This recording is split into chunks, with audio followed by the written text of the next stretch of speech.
to midnight, she's popping that call, and it's going straight to voicemail. She's starting to freak out. So now my parents are involved. Mom and Dad are over at the house. My brother's there, and that's a lie. Parents were not at the house. They were involved. It hadn't got there yet. Again, I tell myself this stuff so much I believe it. I get home, and Aaron's like, "What the hell's going on?" I'm like, "What do you mean what's going on? I've been working." And I'm not a loud guy, but I can remember getting high-strung a little bit. So I put on my headphones and I go to bed. I had forgotten about the $4,800 in my pocket, along with the 6 or 7 Roxys that I didn't get a chance to snort that night. And so Nancy Drew, as I like to call her, she knew something was up, and she got a hold of that pants pocket, and she found the goodies. And just like any good junkie, man, I am caught, but I still don't want it to admit only what I'm caught for. Oh, I've been doing these Roxys. Well, about an hour later, she goes through the closet, and she finds the real goodie bag with the cocaine, the Adderall, the methadone, and she still hadn't found the Xanax, though. So, faced with this certainty of potential divorce, losing my kids, and man, a lot of emotional turmoil, it took me almost 3 days to come to the realization that I had to tell her about the Xanax. Because I was prescribed the Xanax, I thought that was okay. But I did finally come clean at that point. And I think that was kind of when I started realizing that not only was I an alcoholic, but man, I had a lot of issues that maybe I hadn't dealt with. But again, my ego wouldn't let me go to my business partner and say, "Hey man, I got a problem. I need to go to some inpatient rehab," like my friend Mike tried to explain to me. That ego wouldn't let me do that. And in my story, I think this is one of the most dangerous situations I put myself in. I detoxed for 6 weeks at home without any type of anything. The basketball playoffs always remind me of that period, because I can remember watching the Miami Heat and LeBron against Kevin Durant in Oklahoma City. Night sweats, sleeping 1 or 2 hours a night, delirious when I went to work. Absolutely one of the worst experiences I could have ever been through. And I don't know if it was some higher power shit again, why I didn't relapse during that period. We say you don't get sober, clean and sober for somebody else. Man, my family was a lot of motivation. At that period in my life, my family was a lot of motivation. Man, all I ever wanted to be in this whole wide world was a great dad. And I wanted to be a great husband just like my dad was. And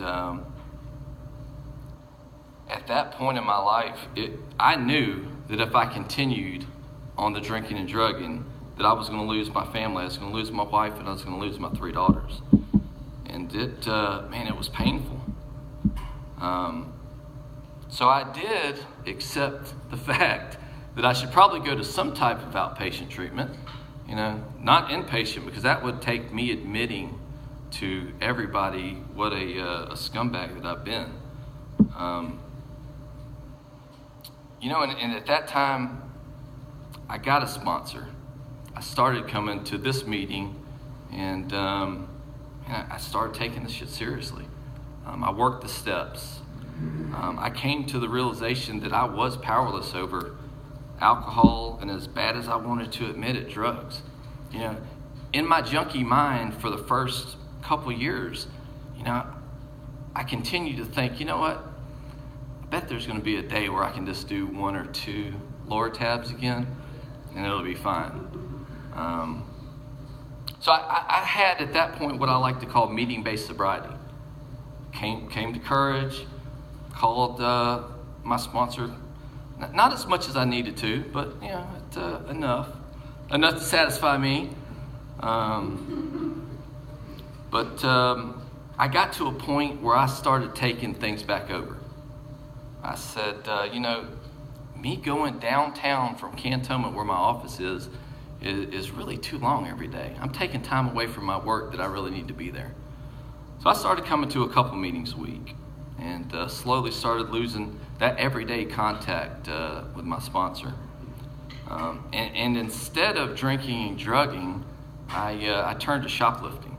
I started, I would go to Dick's Academy. The clothing stores were my favorite, and I would buy $300 or $400 worth of clothes. I'd keep the receipts, and I'd go home in my closet, and I'd start, the old Under Armour shirt that probably cost me $12, well, I'm sure they'll take that back. And so I would go back and get my money. And what started off as most junkies like myself do, thinking they had something in control, got to a point where I was doing it every day. It was almost like the drinking and drugging when I was at the dog track. I would come to the office, I would leave at 12:30, 1 o'clock, and I would go to Home Depot. I can remember very vividly going to Home Depot during Christmas. They got one of those big old Santa things, $386. I'm thinking, man, the girls would love that. Here I go tricking myself with good motives. Girls are gonna love this float, man. So I bought it, took it home, put it up, best dad ever. And 2 days later, I took the empty box back to Home Depot, put it in the cart, over to the spot where they had the full boxes with the actual product, and switched out boxes, took it to the front, and got my $386 back. The sick part is, I didn't think there was anything wrong with that. Man, this is Home Depot. And they got more money. They're not going to miss that. Again, I'm losing sight of the lying, cheating, stealing that I had fallen back into. So,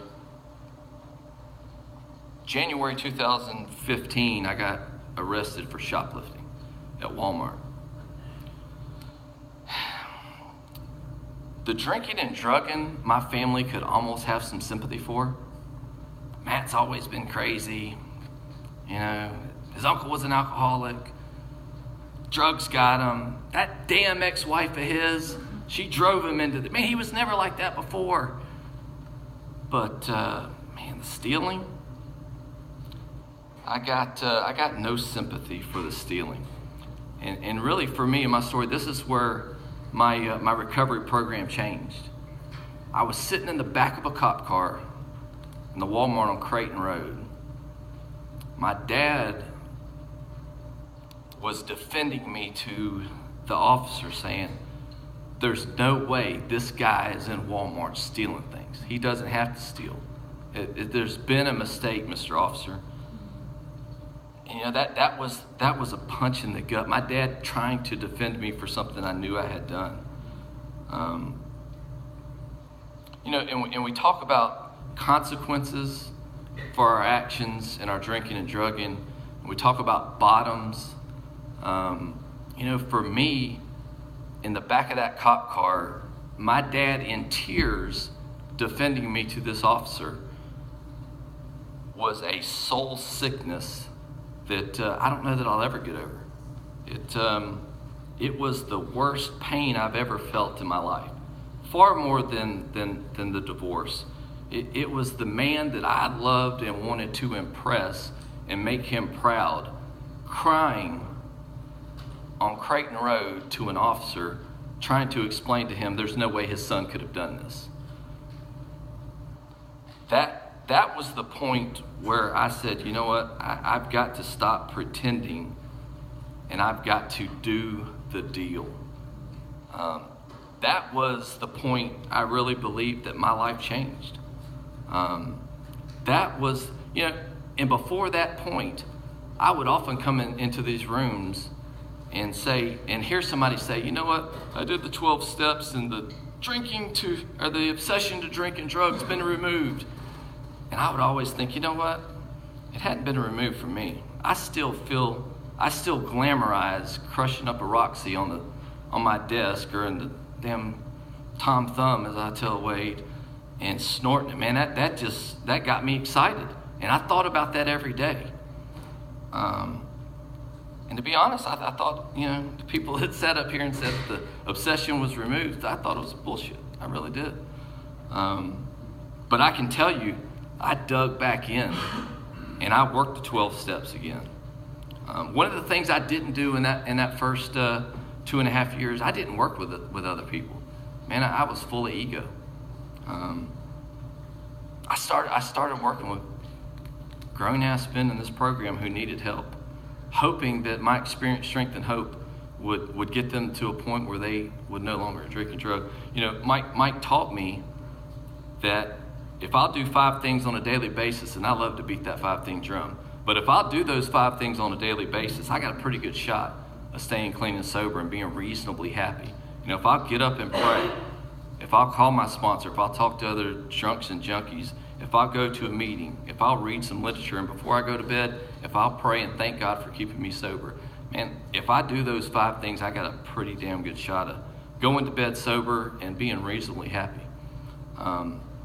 And until recently, the 10 sponsees that I had, man, I would beat that. Not one of those sponsees would do those 5 things on a daily basis. And not one of those sponsees is sober today. I don't know if it's my spiritual growth or the luck of the draw, but I got 4 or 5 sponsees now that do that just about every day. And they seem to be reasonably happy. They seem to be sober. And I tell you, it for me in my program, getting to a point that I could admit that I was absolutely powerless over drinking and drugging, and that my life had become unmanageable, drunk, high, or lying, stealing, and cheating. It didn't matter. And I almost feel guilty for saying that I got 5 years sober. I got 5 years that I've abstained from drinking and drugging, but it was only after that arrest in the Walmart parking lot that I got to a point where I accepted how sick I am and how my ego can run rampant. I was talking to the Godfather on the way over here this morning, and even today, I still don't like to follow the rules. I think it's that ego in me. I'm too cool for school. The rules don't apply to me. Used to take meetings out to the federal prison. Last week, in a hurry, running late, didn't go get my badge. Got called out on it. Got a call yesterday. My volunteer badge has been revoked indefinitely at the federal prison. Now, I've been going out there for a little over 3 years. Man, it broke my heart. Man, I love doing that. God, and here we go. I call my wife, and instead of being nurturing, she's like, I told you ought to be doing it. Like, really? Really? Is this really what I need right now? I'm looking for some emotional support. But, Chris told me on the way over here that, I need to look at what I do on a daily basis. And sure, I'm not drinking or drugging. I'm working with other drunks and junkies and trying to help them. But at the end of the day, am I living a sober life when I'm still failing to follow these simple rules? The term Chris used this morning that, God, I hate to even admit it, but it sounded pretty damn good. He said, you're an undisciplined goofball. I'm like, what? An undisciplined goofball. He said, for somebody who says that he wants to be a great dad, the best way I could see to be a great dad, not only spending time, which you do, but creating financial security for your daughters. And I have been undisciplined at work. And I mask that with good intentions of helping other drunks and junkies. Coming to a 7 o'clock meeting at Wahoo Stadium and making time for courage at noon. Even though I'm only working 4 hours a day, I'm helping other people, man. But it's that selfishness and self-centeredness masked behind good motives that gets me in trouble every time. And the good news is, as Chris said, I am sober today. And even though it's hard for me to take credit for 5 years of sobriety, I have done it for 5 years.